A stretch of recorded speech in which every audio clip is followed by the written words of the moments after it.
Hi everyone, কেমন আছো তোমরা সবাই? সেঁতি স্টোরিজের একটা নতুন ব্লগে তোমাদের জানাই স্বাগত আর অনেক অনেক ভালোবাসা। আজকে ব্লগটা শুরুই হচ্ছে একটা নতুন দৃশ্য দিয়ে অবশ্যই, কারণ যেখানে তোমরা দেখতে পাচ্ছ এই বারান্দাটায় নতুন কিছু সদস্যদের আনা হয়েছে। তুলসী গাছটা তো যেমন ছিল সেরকম রয়েছে, তবে মাটিটা চেঞ্জ করতে বাধ্য হয়েছি আমরা, কারণ প্রথমে যে মাটিটি ছিল সেটি এই গাছটি বেড়ে ওঠার জন্য একেবারেই উপযুক্ত ছিল না। আর তার সঙ্গে এখানে দুটো পথস বা এয়ার পিউরিফায়ার গাছ আর দুটো সাকিউলেন্ট এরকমই নেওয়া হয়েছে।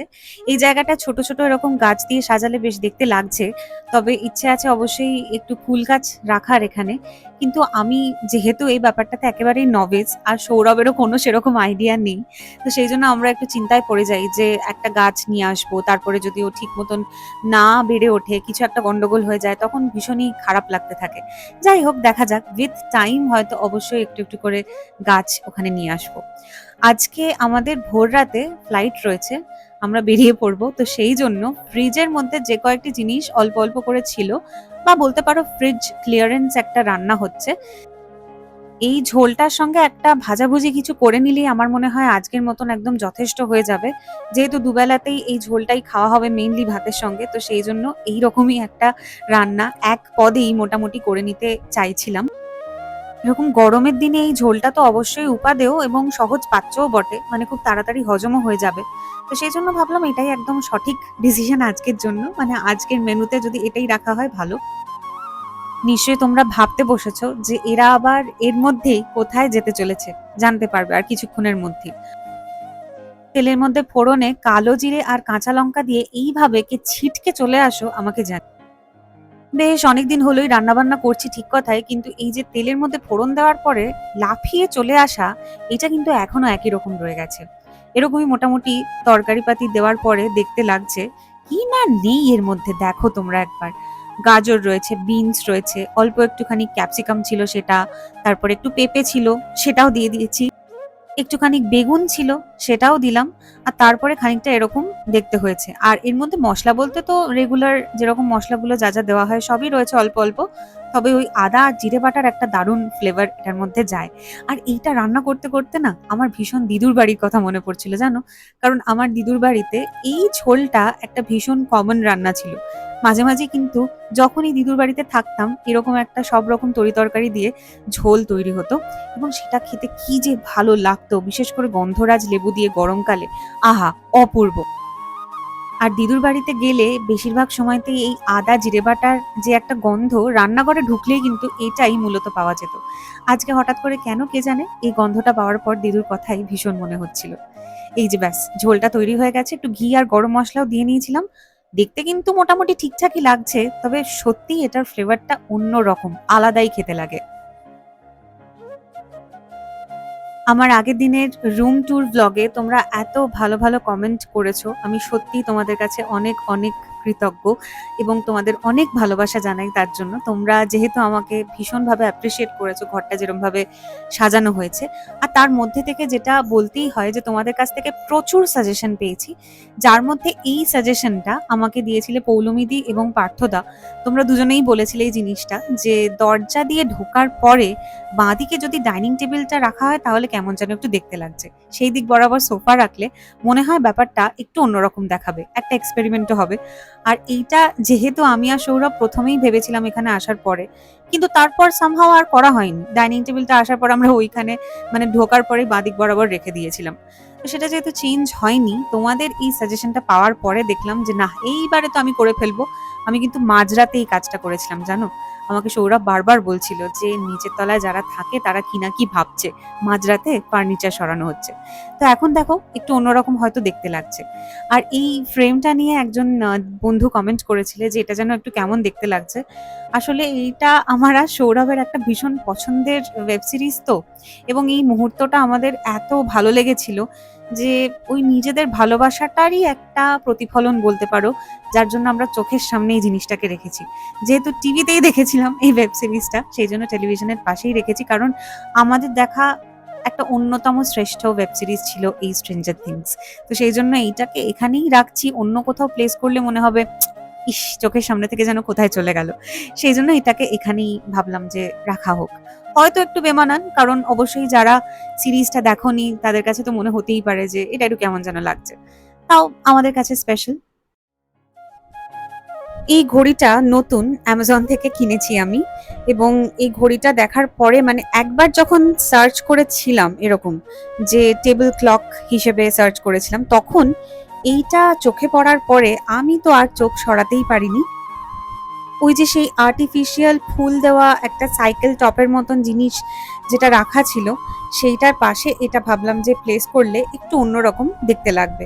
অবশ্যই এখানে আরো কিছু কিছু ছোট ছোট মিনিয়েচার জিনিস আমার রাখার ইচ্ছে আছে, দেখা যাক সেটা কিরকম, কিভাবে আর কি সলভ করতে পারি। কিন্তু আপাতত এইটাকে এরকম ভাবে রেখেছি। আর ভেতর ঘরে একটা আমাদের এরকম টেবিল ক্লক সত্যি খুব দরকার ছিল, তো এটা এরকমই ব্যবস্থা হলো আপাতত। আর এই যে আমি চলে এসেছি এবার একটু ট্রলি গোছগাছ করতে। একদমই কয়েকটা লিমিটেড জিনিসপত্র নেব, কারণ খুব বেশি দিনের হয়তো ব্যাপার নয়, আর খুব বেশি জিনিস নেওয়ারও প্রয়োজন নেই। তো সেই জন্য ভাবলাম যে এই কয়েকটা জিনিস যথেষ্ট হয়ে যাবে। তবে সবসময়তে প্যাক করার এই যে একটা সিচুয়েশন হয় যখন, তখন একটা জিনিস আমার মনে হয় যেরকম আছে সেই অবস্থাতেই নিয়ে চলে যায়, কারণ কখন কোনটা ইউজ করব বলা তো যায় না। সেটা হলো এই যে লিপস্টিকের এই ব্যাগটা। আচ্ছা, ওইখানে একটা কাগজে মোড়া একটা জিনিস দেখছো, ওটা লিপ গ্লস, ওটার খাপটা না একটু লুজ হয়ে গেছে, যার জন্য ওটা লিক করছে। সেই জন্য ওরকম ভাবে একটা জুগাড়ু বুদ্ধি লাগিয়ে আমি ওটাকে ফিক্স করার চেষ্টা করেছি। কিন্তু তাও আজকে অনেকটাই কষ্ট সমেত এরকম ভাবে কয়েকটা জিনিস নিয়ে, তার মধ্যে থেকে কয়েকটা লিপস্টিক বেছে অবশ্যই এই পাউচটাকে গুছিয়ে নিয়েছি। কয়েকটা মেকআপের জিনিস আছে হালকা ফুলকা, ব্যাস আমার মনে হয় এনাফ, বেশি কিছু আর নিতে লাগবে না।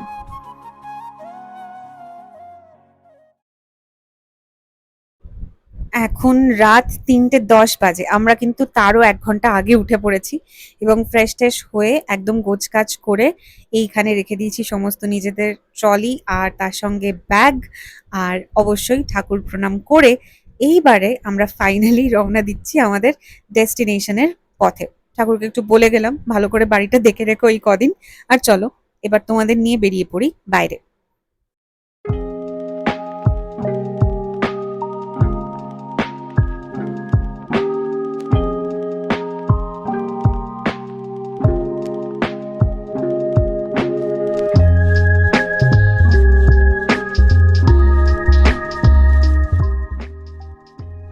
এইবারে টাইম টু রিভিল যে আমরা কোথায় যাচ্ছি। তোমরা নিশ্চয়ই ভাবছো যে সেওতি আর কত ঠিক সাসপেন্সে রাখবে, এবার বলুক কোথায় যাচ্ছে।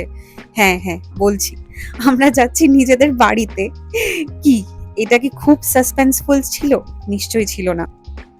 অবশ্য জানি না, কারোর কারোর কাছে হয়তো হতেও পারে, তারা হয়তো ভেবেছিলে বিশাল একটা কোথাও এবারে ঘুরতে চলে যাচ্ছি আমরা।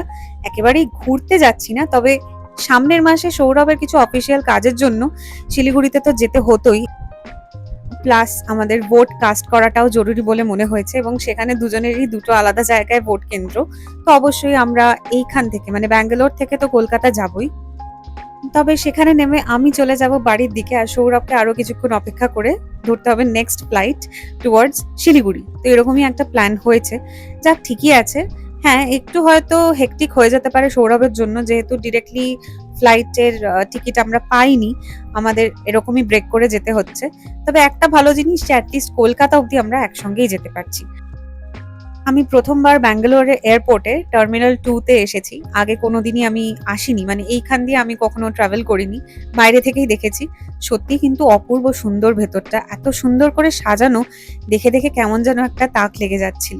তবে আজকে একটা অন্যরকম বিষয়ও হতে চলেছে, সেটা হচ্ছে যে ফ্লাইটে সৌরভ আর আমার সিট আলাদা আলাদা দিকে পড়েছে, মানে আমরা পাশাপাশি বসে যেতেও, গল্প করতে করতে যেতেও কিন্তু সেই সুযোগটা পাবো না। অবশ্য গল্প করার মতন পরিস্থিতিও থাকবে না, কারণ ফ্লাইটে ওঠার পরেই ঘুম পেয়ে যাবে। আর যেহেতু ভোর রাতে রওনা দিয়েছি, বাড়ি থেকে কিছুই আমরা চা কফি এগুলো খেয়ে আসিনি, সেই জন্য একটু কফি নিয়ে বসে কফিটা খেলাম। আর দেখো কি সুন্দর করে ভেতরটা সাজানো।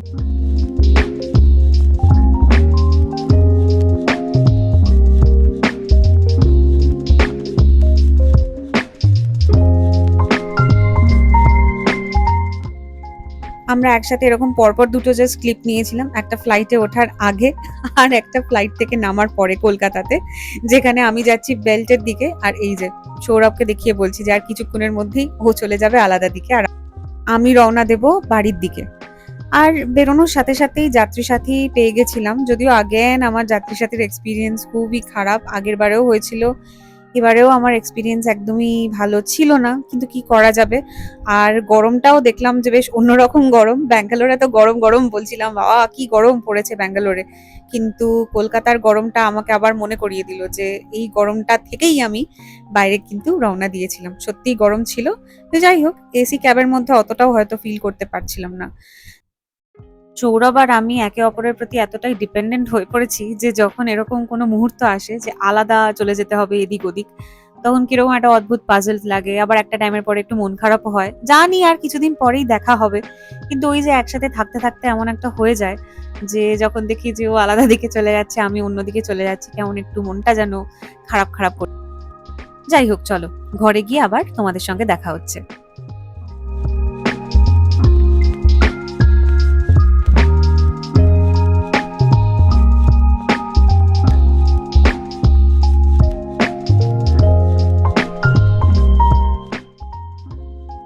বাড়ি ঢোকার পর গল্প করতে করতেই ফ্রেশটাও হয়ে নিয়েছিলাম, কারণ একবার ঘরে ঢোকার পরে এত ধরনের গল্প থাকে তখন ভুলে যাই যে কোন কাজটা এবার করতে হবে। যাই হোক, ফ্রেশ টেশ হওয়ার পরেই লাঞ্চ করতে বসে গেছি, আর আমি না পোস্ত বাটা দেখে প্রচন্ড এক্সাইটেড হয়ে ভাতটা মাখতে শুরু করে দিয়েছিলাম। পাশে যে একটা উচ্ছে ভাজা রয়েছে সেটার দিকে আমার চোখটা একদমই পড়েনি, তাই এইটা মাখতে মাখতে হঠাৎ করে খেয়াল পড়লো, আরে উচ্ছে রয়েছে, আগে ওইটা তো খেতে হবে।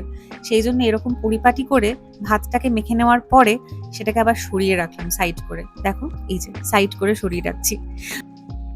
আসলে এরকম হয়, মানে যে যে জিনিসটা খেতে ভালোবাসে সেটার আগেই আর কি নজর পড়ে গেলে তখন ভুলে যাই আমরা যে কোনটা ক্রোনোলজিক্যালি খেতে হবে।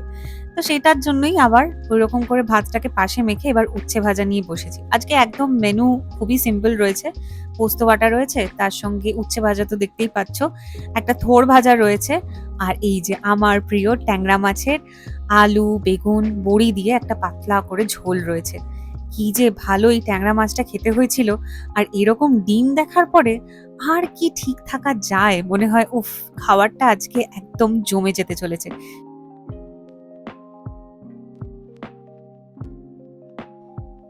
সেই ভোর রাত থেকে উঠে চলেছে ইঞ্জিন, এবার একটুখানি রেস্টের তো প্রয়োজন রয়েছে, আর এরকম একটা খাওয়া দাওয়ার পরে ভাত ঘুমের তো দরকার হয়ই বলো। আর কি সুন্দর এরকম পর্দা উঠছে, ফুরফুরে একটা মেজাজ, তাই এবার একটু ঘুম দিতেই হবে। তাই সেই সঙ্গে আজকে ব্লগটা শেষ করছি, কেমন লাগলো অবশ্যই কমেন্ট করে জানিও, আর ভালো লাগলে একটা লাইক করে দিও। তোমরা সবাই খুব ভালো থেকো, সুস্থ থেকো, সাবধানে থেকো, আর খুব শীঘ্রই দেখা হচ্ছে নতুন আরেকটা ব্লগে। তাহলে আজকের মতন জানাই বাই।